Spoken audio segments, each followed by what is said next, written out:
The smell of roasted turkey and sage hit me the moment I stepped through my parents' front door. 23 years of Thanksgiving dinners in this Connecticut estate, and that smell still triggered the same familiar knot of dread beneath my ribs. I had flown in from Pearl Harbor that morning, trading Hawaiian warmth for bitter New England cold. My aide had tried to convince me to send regrets, reminding me of the briefings awaiting my attention. But some battles you keep fighting even when you know the outcome. The formal dining room glowed with candlelight and my mother's best china. The long mahogany table stretched beneath the crystal chandelier, set for 14 with crisp linens and polished silver. Elegant, perfect. And then there was the other table. Tucked near the kitchen door sat a folding table covered with a plastic tablecloth printed with cartoon turkeys. Mismatched chairs surrounded it, place settings from the old chipped everyday dishes. The children's table, my table. I found my place card wedged between my 15-year-old niece Brittany and my nephew Tyler, busy with his phone. The same seat I had occupied for over 2 decades, since I was a newly enlisted sailor, and my siblings were climbing corporate ladders. My practiced smile slid into place as I sat down. The folding chair wobbled beneath me.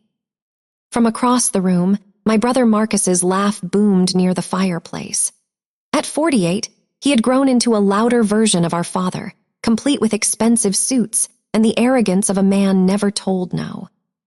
My father emerged from his study, and the room oriented itself around him. Richard Hartwell commanded attention at 72, silver-haired and sharp-eyed, the patriarch in every sense. He clinked his glass with a fork.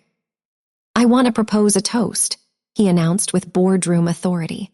"To family, to success, and to another year of Hartwells making their mark." He raised his glass toward Marcus. "To my son, who just made senior partner at Goldman. $400,000 bonus this year. That is how you build a legacy." Marcus beamed, accepting applause. "To Vanessa," my father continued, nodding at my sister in her designer dress. "Named one of the top corporate attorneys in the state. Partner track at 46. More applause. Vanessa's smile was anything but humble. And Diana's still.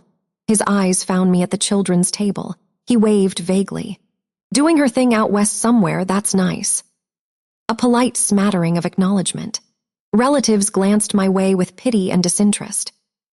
I kept my smile fixed, hands folded calmly.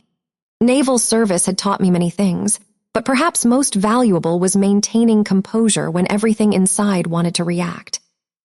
They seated me at the children's table, while I commanded fleets across the Pacific. The thought passed through my mind with calm clarity. Somewhere across the world, 140,000 personnel operated under my command. 200 ships awaited my orders. Aircraft carriers moved at my direction. And here I sat between teenagers, eating off chipped plates. Aunt Lorraine's voice cut through the chatter, pitched to Carrie. 23 years playing sailor, and what does she have to show for it? No husband, no children, no real career. She shook her head dramatically. Such a waste of potential. My niece Brittany looked up curiously. "Aunt Diana, what exactly do you do in the Navy?" I considered carefully. "I work with ships, help make sure everything runs smoothly." She nodded, satisfied, and returned to her phone. Near the main table, my father's voice drifted toward a family friend. "Diana plays with boats somewhere in California. Never amounted to much, but at least she's not asking us for money." I reached for my water glass, hand perfectly steady, and took a slow sip. Some battles you fight with aircraft carriers, others with silence and patience. And some battles, I was beginning to realize, you should not have to fight at all. The children's table was not always my assigned seat. There was a time, brief as it was, when I sat among the adults. Before I made the decision that would define my life, and in my family's eyes, end any chance of a respectable future.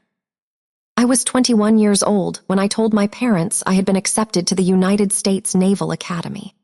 I remember the exact moment, sitting in this same dining room, the autumn light slanting through the windows as I shared what I believed would be celebrated news. My father set down his coffee cup with deliberate care. "The military," he said flatly. "You want to throw away your education to become a government employee." "It's Annapolis, Dad, one of the most competitive." "I know what it is." He cut me off, his voice carrying that dismissive finality I would come to know so well. "Your brother is about to graduate from Wharton. Your sister just got accepted to Yale Law, and you want to play sailor." My mother said nothing. She rarely did when my father had made up his mind. She simply looked at her hands, folded in her lap, and let the silence speak for her. That was Thanksgiving of 2001, 2 months after the towers fell. I had watched the smoke rise on television from my college dorm room, and something had shifted inside me. While my classmates debated career paths and signing bonuses, I felt pulled toward something larger than quarterly profits and corner offices. My parents did not attend my graduation from Annapolis. They sent a card, one of those generic congratulations cards you buy at the drugstore when you have forgotten someone's birthday. My mother's handwriting inside simply said, "Best wishes, Mom and Dad." No personal message, no pride, just 2 words that could have been written to a distant acquaintance. I kept that card for years, tucked into my sea bag through 3 deployments, not as a source of comfort, but as a reminder. Some battles you fight for approval that will never come. The wise soldier learns which battles to abandon. The promotions came steadily after that. Lieutenant junior grade, lieutenant, lieutenant commander, each one marking years of sacrifice, of excellence, of proving myself in a world that did not hand women anything easily. I sent announcements home. Formal letters at first, then emails when technology changed. I called when I made commander, hoping that perhaps this achievement would finally register. "That's nice, dear," my mother said on the phone, her voice carrying the same distant politeness she used with telemarketers. "Marcus just bought a new house, 6 bedrooms. You should see the kitchen." When I took command of my first destroyer, the USS Fitzgerald, I was one of the youngest commanding officers in the Pacific Fleet. I sent photos home. Me on the bridge, the vast ocean stretching behind me. Me with my crew, 270 sailors who depended on my leadership. Me in my dress whites, the gold stripes on my sleeve catching the light. My mother's email response. "That's nice, dear. The ship looks very big. Vanessa's firm just won a major case. Front page of the business section." The pattern established itself with mechanical precision. Each achievement of mine was acknowledged with the bare minimum of response before pivoting to my siblings' accomplishments. Marcus made vice president. Vanessa made partner. Marcus bought a yacht. Vanessa married a hedge fund manager in a wedding featured in the society pages. And Diana played with boats somewhere in California. I stopped sending the announcements eventually. What was the point? When I was promoted to captain, I told no one in my family. When I received my first admiral's star, becoming a rear admiral at 40, I celebrated with my crew and the fellow officers who had become more family to me than blood had ever been. The Navy gave me what the Hartwell family never could: recognition based on merit, respect earned through competence and character, a community that valued what I contributed rather than dismissing it as beneath consideration. I remember one Christmas in particular. I had just returned from a humanitarian mission in the Philippines, where my carrier group had provided disaster relief after a devastating typhoon. We had saved lives, thousands of them. I had coordinated the largest naval humanitarian operation in a decade, working 20-hour days, making decisions that meant life or death for people I would never meet. I came home for the holidays, exhausted but fulfilled, carrying stories I thought might finally connect me to my family. At dinner, Marcus dominated the conversation with news of his Christmas bonus. $350,000 this year, he announced, swirling his wine with practiced nonchalance. Not bad for 12 months of work. I tried to share what we had accomplished in the Philippines, the children we had evacuated, the medical care we had provided, the infrastructure we had helped rebuild. My father nodded absently.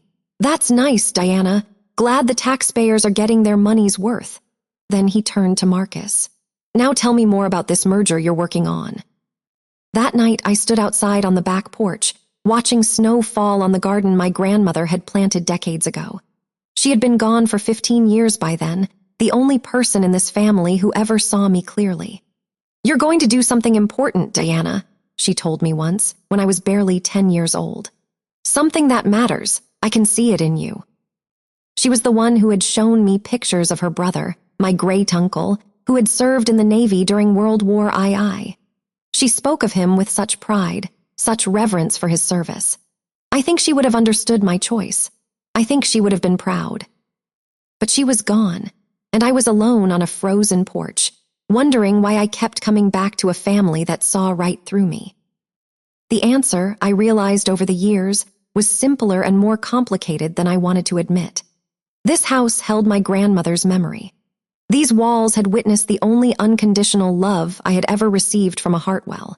And some foolish part of me kept hoping that if I achieved enough, sacrificed enough, became enough, my parents might finally see what she had always seen. By the time I became Vice Admiral, the youngest woman ever to hold that rank, I had stopped hoping. I commanded the Pacific Fleet now. Over 200 ships, 1,100 aircraft, 140,000 personnel. My decisions affected global security, international relations, the safety of millions. I had stood in the Situation Room at the White House. I had briefed presidents. And at Thanksgiving dinner, I sat at the children's table. The irony was not lost on me as I pushed cranberry sauce around my chipped plate that evening. The family that dismissed my career as a hobby had no idea that their daughter, their sister, their niece, held a position of power they could not comprehend. The salaries they boasted about were rounding errors in the budget I commanded. The people Marcus managed at his firm would fit into one small department of my operation. But I had learned long ago that telling them would accomplish nothing. They would minimize, dismiss, change the subject. My achievements existed in a category they had decided was beneath them, and no amount of stars on my shoulder would change that fundamental assessment. So I sat, I smiled. I ate my turkey at the children's table like the invisible middle child they had always seen. And I wondered, not for the first time, whether some battles were simply not worth fighting anymore. 2 weeks after Thanksgiving, my phone rang at 400. I was already awake, reviewing intelligence briefings in my quarters aboard the USS Ronald Reagan. Sleep had become a luxury I rarely indulged in, not when the Pacific demanded constant vigilance. I expected the call to be from my operations officer, perhaps news about the joint exercise we were coordinating with Allied forces. Instead, my mother's name appeared on the screen. My mother never called me. In 23 years of service, I could count on one hand the number of times Patricia Hartwell had initiated contact. Birthday cards arrived with mechanical regularity, always signed in her careful handwriting, never containing more than the obligatory sentiment. But phone calls, those were reserved for emergencies. I answered immediately. "Mom, is everything all right?" Her voice trembled in a way I had never heard before. "Diana, your father didn't want me to call you, but I didn't know who else."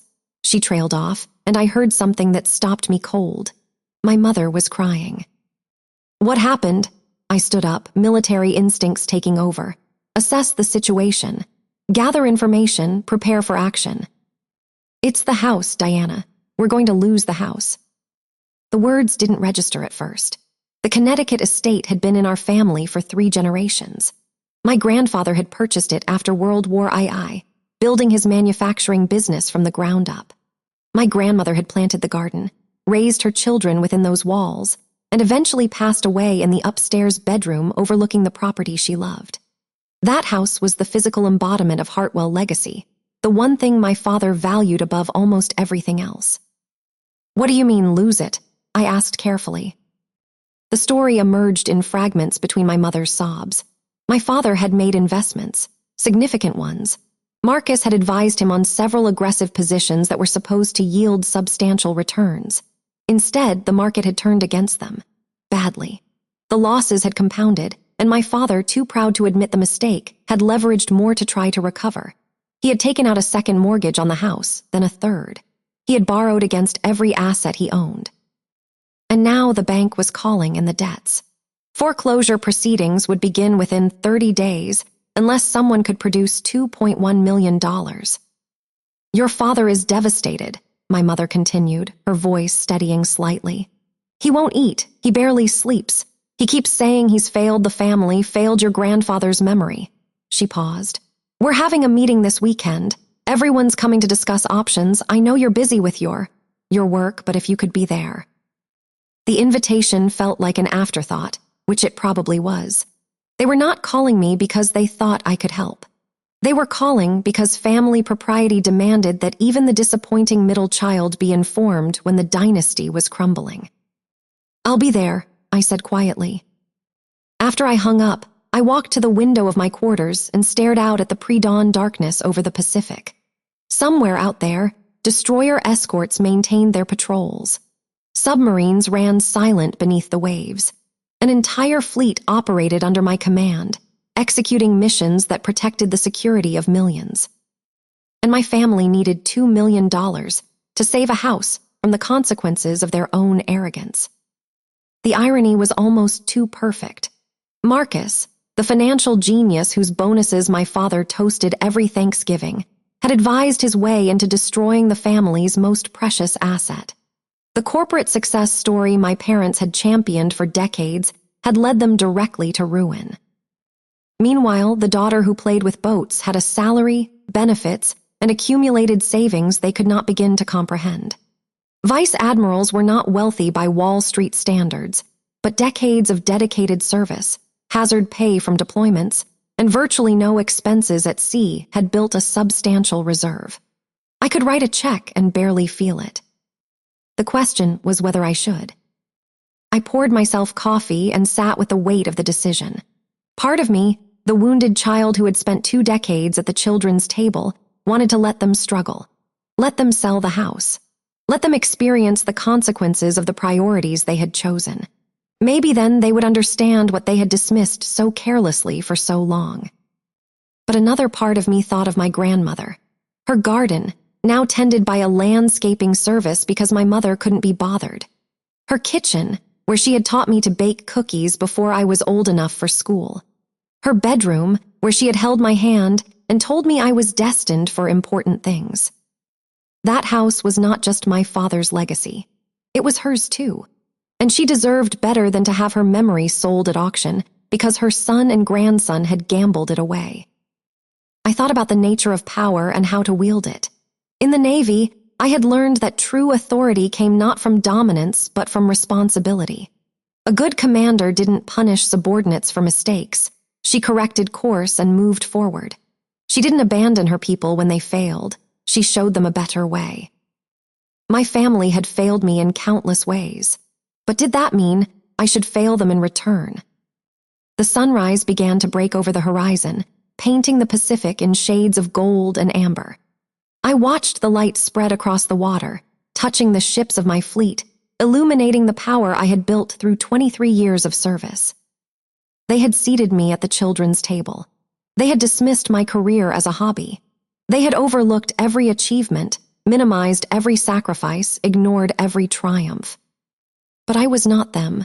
I had never been them, and perhaps that was exactly the point. I picked up my phone and made 2 calls.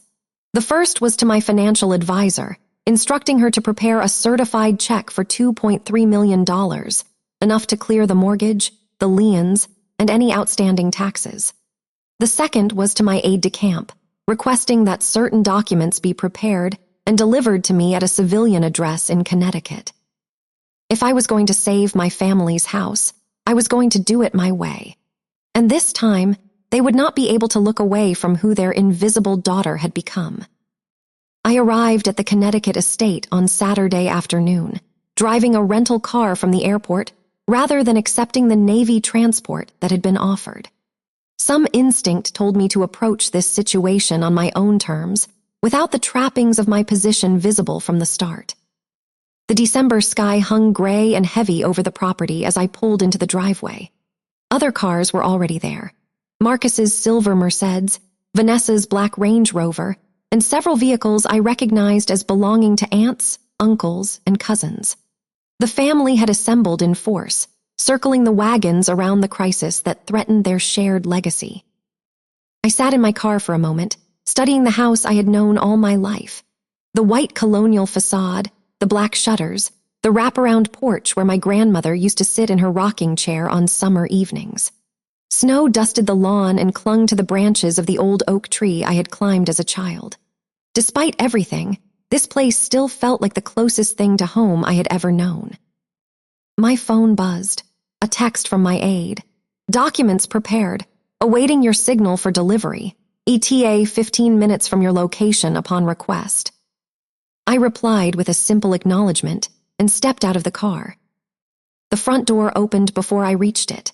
My mother stood there, her face drawn and pale, aging 10 years in the 2 weeks since I had seen her at Thanksgiving. Behind her, I could hear the murmur of voices from the living room, the tense undertone of a family facing catastrophe. "Diana, you came." She said it as though my presence was unexpected, despite having called me herself. Of course I came. I removed my coat, noting that she didn't move to take it. Some things never changed. The living room was crowded. My father sat in his usual armchair by the fireplace, but he looked diminished somehow, the commanding presence reduced to something fragile and uncertain. Marcus stood by the window, his expensive suit unable to mask the tension in his shoulders. Vanessa perched on the edge of the sofa, her legal mind already working, a folder of documents spread before her. Aunt Lorraine occupied the opposite corner, her face set in that pinched expression of someone who wanted everyone to know she was suffering. Various cousins and relatives filled the remaining seats. The children had been banished upstairs, leaving only the adults to deal with the unpleasantness at hand. My entrance caused a momentary pause in conversation. A few relatives offered wan smiles or brief nods. Marcus glanced at me and then away, unable or unwilling to meet my eyes. My father didn't look up at all. There was no seat available at the main gathering, so I found a spot near the doorway, standing with my back against the wall. A familiar position, really. The outsider looking in. "Now that everyone's here," Vanessa began, shuffling her documents, "we need to discuss the options realistically. I've reviewed the foreclosure notice and the outstanding debts. The total amount needed to resolve this situation is approximately $2.1 million. The bank has given us 30 days, of which we've now used 12. "Can we contest it legally?" Uncle Robert asked. "Buy more time." Vanessa shook her head. "I've explored that avenue. The paperwork is solid. The debts are legitimate. Contesting would only add legal fees to our problems and delay the inevitable by a few months at most." "What about refinancing?" Aunt Lorraine suggested. "Getting another loan." "With what collateral?" Marcus spoke for the first time, his voice carrying an edge of defensiveness. "The house is already leveraged to its limit. Dad's credit is destroyed. Mine isn't much better after." He trailed off, unwilling to complete the admission. "After you advised him into this disaster, I thought, but said nothing." "Then we need to gather the money ourselves," Vanessa continued. "I've done the calculations. If everyone contributes according to their means, we might be able to assemble enough to negotiate a settlement." "What kind of contributions are we talking about?" Uncle Robert asked warily. Vanessa pulled out a spreadsheet. "Based on estimated assets and income, I've created a preliminary allocation. Marcus, I have you down for $400,000. Robert, $200,000. Lorraine, $150,000. She continued down the list, assigning figures to each family member based on her assessment of their financial situations. I noticed she skipped my name entirely. "What about Diana?" my cousin Jennifer asked, perhaps more out of curiosity than any expectation of contribution. Vanessa barely glanced in my direction. "Diana's on a government salary. We can't expect her to contribute at this level. Maybe a few thousand if she wants to participate symbolically." A few thousand, symbolically. As though my contribution would be a gesture of solidarity rather than anything meaningful. I remained silent, my face carefully neutral.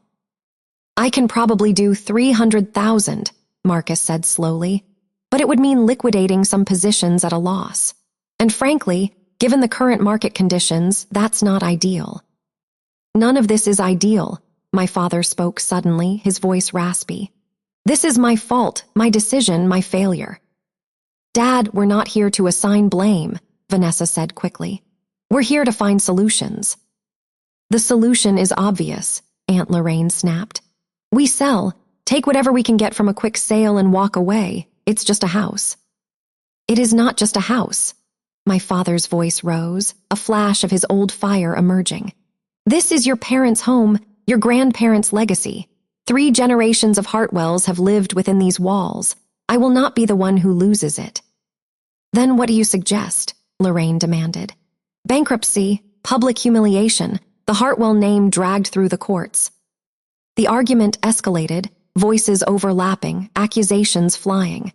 Marcus defending his investment advice. Vanessa trying to maintain order. Various relatives weighing in with opinions, complaints, and recriminations. My mother sat silently through it all, tears streaming down her cheeks. I watched the chaos unfold with the detached assessment of someone accustomed to managing crises far more complex than a family real estate problem. In my world, disputes were resolved through clear chains of command, established protocols, and decisive action. This circus of competing egos and finger-pointing would never be tolerated on my flagship. My phone buzzed again. I glanced at it discreetly. A message from my operations center at Pearl Harbor requiring my authorization on a routine matter. I stepped into the hallway to make the call, keeping my voice low. Admiral Hartwell, yes, I can authorize that. Forward the documentation to my secure channel and I'll review it within the hour. I paused, listening. Understood. Make it happen. Hartwell out. When I returned to the living room, the argument had reached a fever pitch. Marcus was accusing Lorraine of never contributing to the family while enjoying its benefits. Vanessa was threatening to withdraw her support entirely if people couldn't behave like adults. My father had retreated into stony silence, staring at the fire.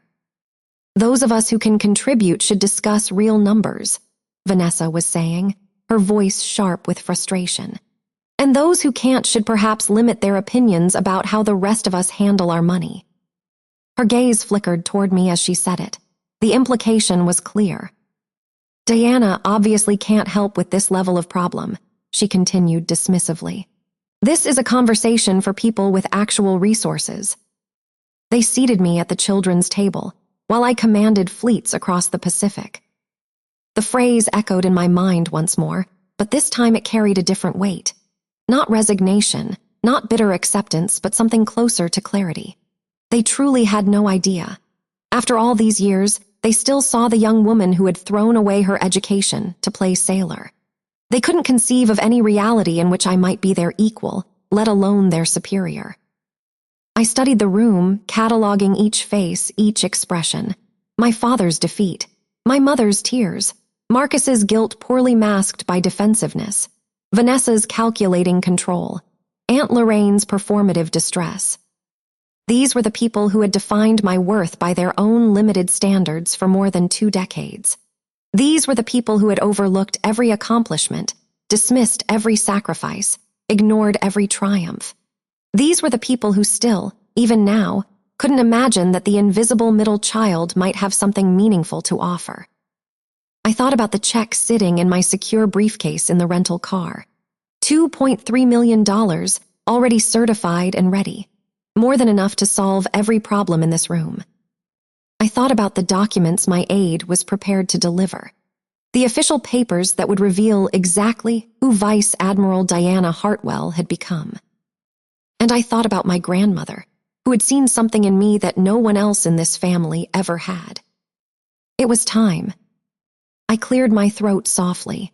"Excuse me," I said, my voice cutting through the chaos with the calm authority of someone accustomed to being heard. "I need to make a call. I'll be back in a few minutes." No one paid much attention as I stepped out. The invisible middle child, excusing herself while the important people handled important matters. That was about to change. I walked to my rental car, the December cold biting through my civilian sweater. The gray sky had darkened further, threatening snow. In the distance, Bare trees stood like sentinels against the winter landscape, the same trees I had climbed as a child, dreaming of adventures beyond the narrow confines of Hartwell expectations. I retrieved my briefcase from the trunk, feeling the weight of it in my hands. Inside lay the certified check, the property documents, and the paperwork that would transfer the deed once the debts were cleared. Everything I needed to change my family's future, prepared with the same meticulous attention to detail I brought to naval operations. Then I sent a single text to my aide. Proceed to my location, full dress. The response came immediately. Understood, Admiral. ETA 12 minutes. I returned to the house, but didn't rejoin the chaos in the living room immediately. Instead, I stood in the hallway, listening to the continuing argument, letting the familiar sounds of family dysfunction wash over me one last time. Marcus was defending himself again, explaining how the market conditions had been unprecedented, how no one could have predicted the downturn, how the strategy had been sound even if the results were disastrous. My father sat in wounded silence, pride preventing him from accepting comfort or acknowledging the full scope of the failure. Vanessa was trying to regain control of the meeting, her legal mind attempting to impose order on emotional chaos. We need to be realistic, she was saying as I re-entered the room. Even if we pool everything we have, we're still going to be short. We might need to consider partial solutions. Pay down enough to negotiate an extension, then sell off portions of the property to cover the rest. Sell off the back acreage. Uncle Robert looked stricken. That land has been in the family for 70 years. Would you rather lose all of it? Vanessa shot back. I walked to the center of the room, still holding my briefcase. For once, my movement drew attention. Perhaps it was something in my posture, the way I carried myself, a subtle shift from passive observer to active participant.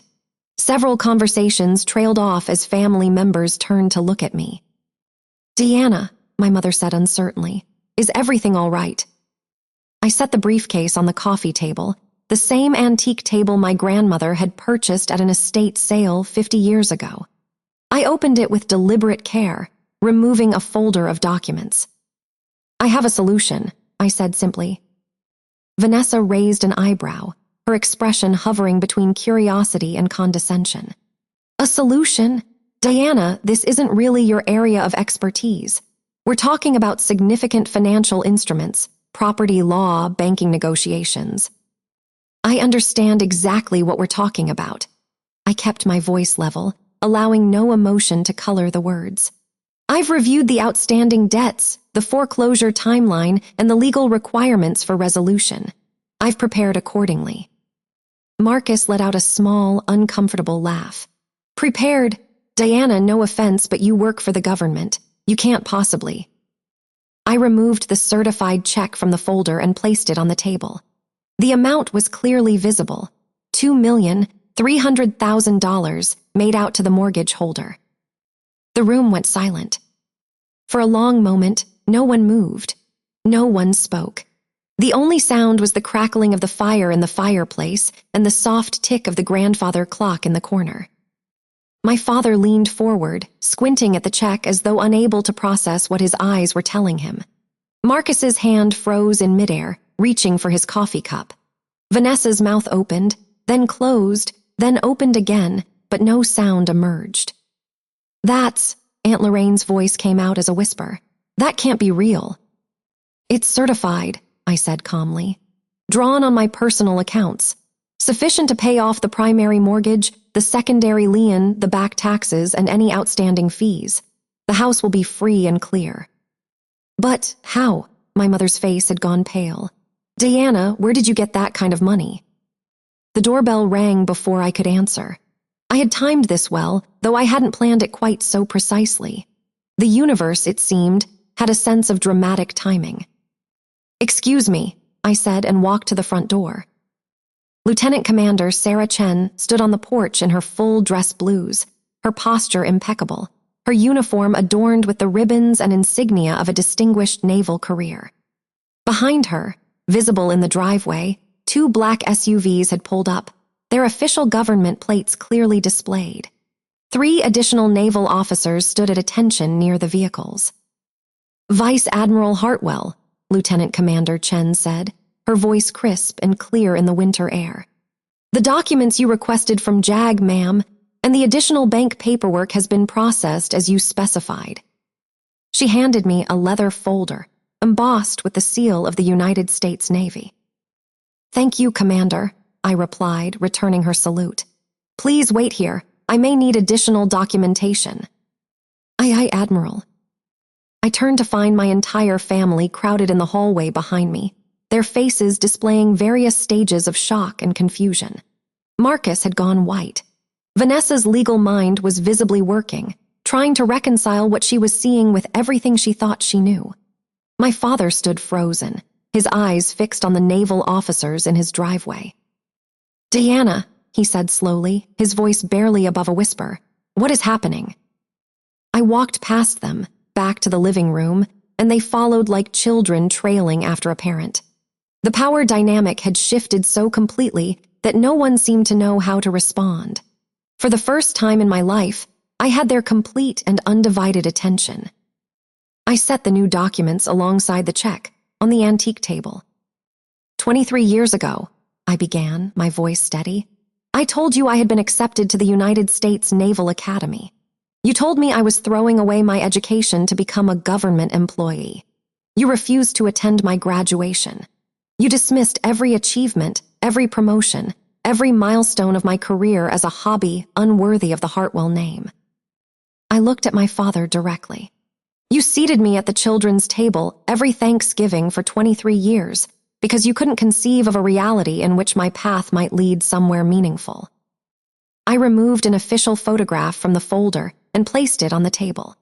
It showed me on the bridge of the USS Ronald Reagan, standing in full command authority, the vast Pacific Fleet visible through the windows behind me. My hobby made me the youngest female vice admiral in the history of the United States Navy, I continued. I command the Pacific Fleet, 200 ships, 1,100 aircraft, 140,000 personnel. My decisions affect global security, international relations, and the safety of millions of people. I pulled out another photograph, this one showing me in the Oval Office, shaking hands with the President of the United States. Then another, showing me addressing the Joint Chiefs of Staff.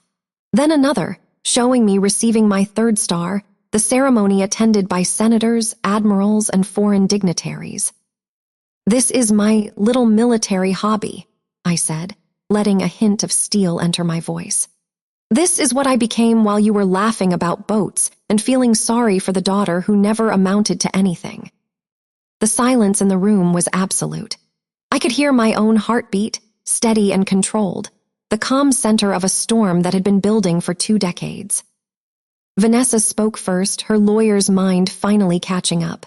Vice Admiral, that's a 3-star admiral. That's equivalent to a lieutenant general in the Army. That's, she trailed off, unable to complete the thought. That's one of the highest-ranking positions in the United States military, I finished for her. I report directly to the Chief of Naval Operations and the Secretary of the Navy. I've briefed presidents. I've commanded combat operations. I've made decisions that affected the course of international events. My cousin Jennifer had her phone out, typing frantically. Oh my God, she breathed. Vice Admiral Diana Hartwell, it's all here, Pacific Fleet Commander, congressional testimony, White House visits. She looked up at me with an expression I had never seen on any family member's face before. "Ah, you've met the president, multiple times." "The salary they boast about," I said, nodding toward Marcus. "The bonuses you toast every Thanksgiving, rounding errors in the budget I manage. The people you lead at your investment firm would fit into one small department of my command. And the career advice you offered Dad, the advice that led to this disaster." I paused, letting the words land. I could have told you 3 years ago that those positions were overexposed, but nobody asked the sister who plays with boats. Marcus sank into a chair, his face the color of ash. For once in his life, he had absolutely nothing to say. I turned to my father, who stood motionless, his eyes fixed on the photographs spread across his mother's antique table. 23 years of dismissal, of condescension, of willful blindness, all colliding with an undeniable reality he could no longer ignore. "The check is real," I said quietly. "The money is mine, earned through 23 years of service to this country. I'm paying off the mortgage, the liens, and the taxes. The house stays in the family. Grandmother's garden stays. Her kitchen stays. The place where she told me I would do something important someday stays." I signed the final paperwork with a pen from my briefcase, my signature flowing with the practiced ease of someone who signed orders affecting thousands of lives on a daily basis. "This isn't charity," I continued, "and it isn't forgiveness. It's a gift to grandmother's memory, because she's the only person in this family who ever saw me clearly." My mother let out a sob, her hand covering her mouth. Aunt Lorraine had gone completely silent, her usual cutting commentary nowhere to be found. Various cousins stood in stunned clusters, their phones documenting a revelation none of them had ever expected. And my father, Richard Hartwell, the patriarch who had built his identity on corporate success and business achievement, who had measured his children's worth by their proximity to his own values, who had dismissed his middle daughter's career for over 2 decades, stood rooted to the floor, his worldview crumbling around him. "I told you," I said to him, my voice soft but unwavering. "I told you every time, every promotion, every command, every achievement. I sent letters, I made calls, I shared photos. I told you who I was becoming." I met his eyes directly, holding nothing back. "You weren't listening." The silence stretched between us. I watched my father's face cycle through emotions he rarely allowed himself to show. Disbelief, confusion, shame, and something that might have been the first stirrings of genuine recognition. "That's not possible," he finally said, his voice hoarse. "A vice admiral, Diana, you never said." "I did say, Dad, many times." I kept my voice calm, factual. "When I made commander, I called you personally. You spent 20 minutes telling me about Marcus's new corner office. When I took command of my first destroyer, I sent photographs. Mom replied that the ship looked very big and that Vanessa's firm had won a major case." My mother flinched at the reminder. "When I made Rear Admiral, becoming one of the youngest flag officers in naval history, I celebrated with my crew instead of my family, because I had learned that nothing I accomplished would ever register on your scale of what mattered." "But how could we not have known?" My father shook his head slowly. "Because you didn't want to know. You decided 23 years ago that my path was beneath consideration, and you never revisited that decision. Every piece of evidence was filtered through your certainty that military service was a lesser choice." Marcus stirred, something defensive flickering in his eyes. "Look, Diana, I don't think any of us meant to." "Don't." I turned to him with a look that had silenced admirals. "Don't tell me what you meant. I lived with what you did. Every Thanksgiving at the children's table. Every Christmas where my service was an afterthought." Marcus closed his mouth. "You gave Dad investment advice that cost him millions," I continued. "Advice I could have told you was flawed if anyone had asked. But you're the financial expert, right? What could the sister who plays with boats possibly know about risk assessment?" "The analysis was solid," Marcus said weakly. "The positions should have performed." "The analysis was arrogant. You assumed patterns would hold. You didn't account for black swan events. You overleveraged on confidence and underinvested in contingency planning." I paused. "These are mistakes a first-year officer learns not to make. In my world, decisions like that cost lives, not just money." Marcus stared at the floor, decades of superiority dissolving. I turned to Vanessa, who had been uncharacteristically silent. "You're brilliant at what you do," I said. "Partner track is genuinely impressive, but you inherited our father's blind spot. You measured worth by a single metric and dismissed everything that didn't fit." Vanessa's jaw tightened, but she didn't argue. "I'm not here for revenge," I continued, addressing the room. "I'm here because grandmother loved this house, and she loved me, and I won't let her memory be sold at auction because this family couldn't see past their own assumptions." My mother took a hesitant step toward me. "Diana, all those years, I didn't realize." "You didn't try to realize, Mom. You let Dad set the tone and never questioned it. You never defended me. You couldn't be bothered to attend my graduation from Annapolis. I wanted to come, your father thought. I know, and you didn't fight him, I sighed. I stopped expecting you to fight a long time ago, but it still hurts. Aunt Lorraine suddenly found her voice, her expression shifting to calculation. Well, I always knew Diana would do something impressive. Didn't I say that, Robert? I always said she had the Hartwell determination. I turned to her with a measured gaze. 2 hours ago you announced I had wasted 23 years playing sailor. 3 weeks ago you asked when I would get a real career. Would you like me to list the comments you've made about my waste of potential over the years? Lorraine's attempt at revisionist history crumbled under the weight of too many witnesses. I remember everything, I said quietly. Every dismissive comment, every pitying look. The Navy taught me to keep meticulous records. My father crossed the room with unsteady steps until he stood directly in front of me. Up close, I saw how much he had aged, the weight of failure pressing down on shoulders that had always seemed invincible. Diana, he whispered, why didn't I? Why didn't you see me? I completed for him. Because seeing me would have required admitting you were wrong. And Richard Hartwell doesn't make mistakes. Admitting your middle daughter had found a different but equally valid path would have meant questioning everything you believed. His eyes glistened. I realized I had never seen him cry. I was so certain, he said, voice breaking. Your brother went to Wharton, your sister went to Yale Law. The path was clear, and you wanted to join the military during a war. My little girl wanted to go to war. I wanted to serve. There's a difference. I thought I was protecting you. A tear tracked down his cheek. I thought if I dismissed it enough, you'd come home, choose a safer path. Something shifted in my chest. This was not the reaction I had expected. Denial, yes, but genuine anguish. You could have asked me, I said softly. Any time in 23 years, you could have asked about my life instead of dismissing it. The door was always open. You never walked through it. I know, he nodded slowly. God help me, I know. He looked at the photographs spread across the table. His daughter on the bridge of an aircraft carrier. His daughter with the president. His daughter receiving her 3rd star. You became all of this, he said, wonder in his voice. And we didn't even know. You were commanding fleets, making decisions that mattered globally, and we were toasting bonuses. Yes, I agreed. You were. He reached out, hand trembling, and touched my arm. The gesture was so foreign that I almost stepped back. Richard Hartwell did not show affection.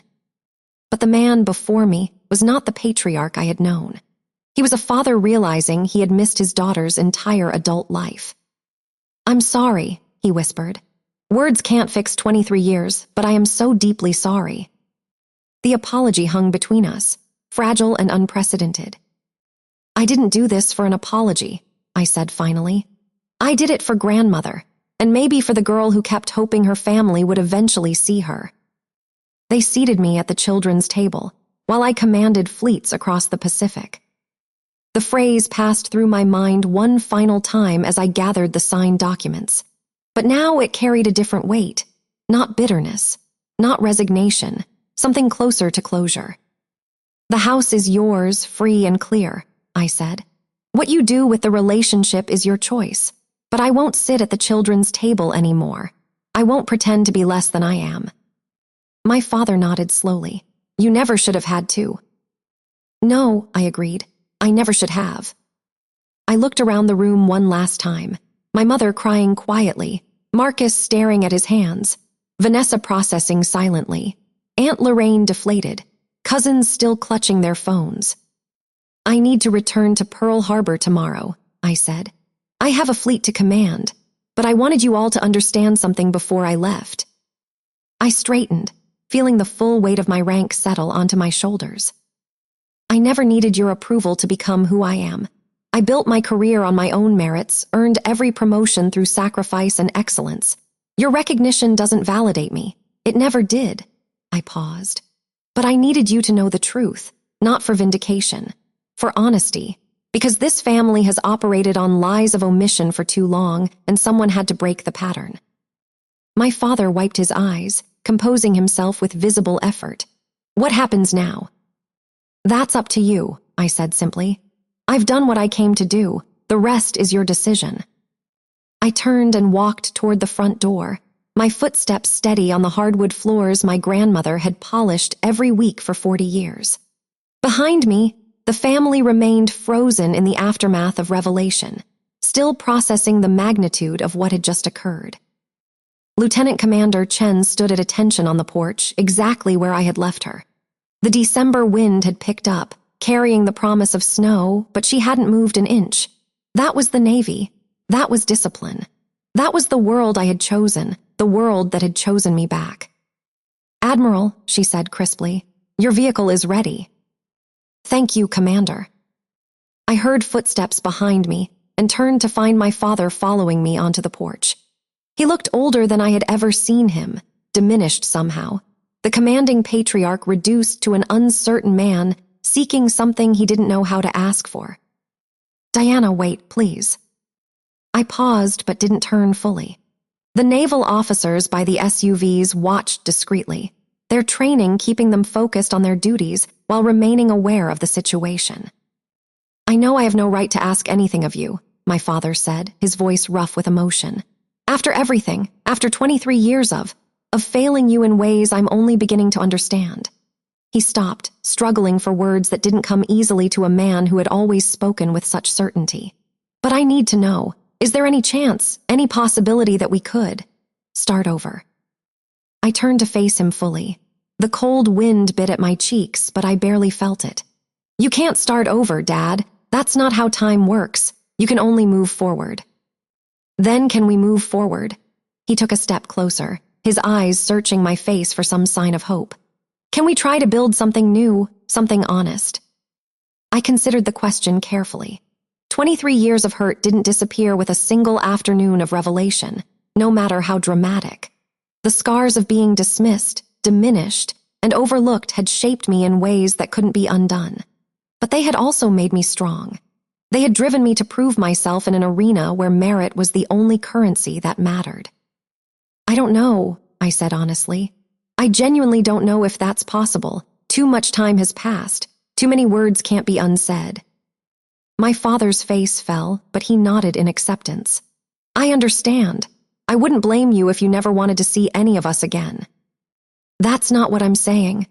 I softened my voice slightly. I'm saying I don't know. I need time to figure out what I want, what I can offer, what I'm willing to risk. This afternoon changed things, but it didn't fix them. Fixing takes longer than a single conversation. Of course, take all the time you need. He paused, then asked quietly, will you come for Christmas? The question hung in the cold air between us. Christmas. The holiday where Marcus's bonuses were toasted, where Vanessa's cases were celebrated, where I sat in the corner and smiled my practiced smile. I don't know, I repeated. If I do come, things will need to be different. Anything, my father said quickly. Whatever you need, a seat at the main table, a real conversation, whatever it takes. I almost smiled at the eagerness in his voice, so different from the dismissive patriarch of my memories. A seat at the table would be a start, but that's the smallest part of what needs to change. I know it is. He wiped his eyes again, then straightened with some of his old determination. Deanna, I want to understand. Your career, your life, everything I missed. I want to learn who you became while I wasn't paying attention. That's a lot of years to catch up on. I have time, he said, however much you're willing to give me. The rest of the family had gathered in the doorway, watching our exchange. My mother clutched the doorframe, her face a mask of desperate hope. Marcus stood behind her, his expression complicated, somewhere between shame and something that might have been the beginnings of genuine respect. Vanessa had her arms crossed, processing, always processing, her legal mind working through the implications of this new family dynamic. I looked at each of them in turn, these people who shared my blood but had never really known me. 23 years of invisible middle child, of playing boats, of government employee. 23 years of sitting at the children's table while I commanded fleets across the Pacific. But also, 23 years of grandmother's memory in these walls. 23 years of history, of holidays, of complicated love wrapped in dysfunction. Family wasn't simple. It never had been. "I'll think about Christmas," I said finally, "but I make no promises." My father nodded, accepting what I could offer. "That's more than we deserve." "Yes," I agreed, "it is."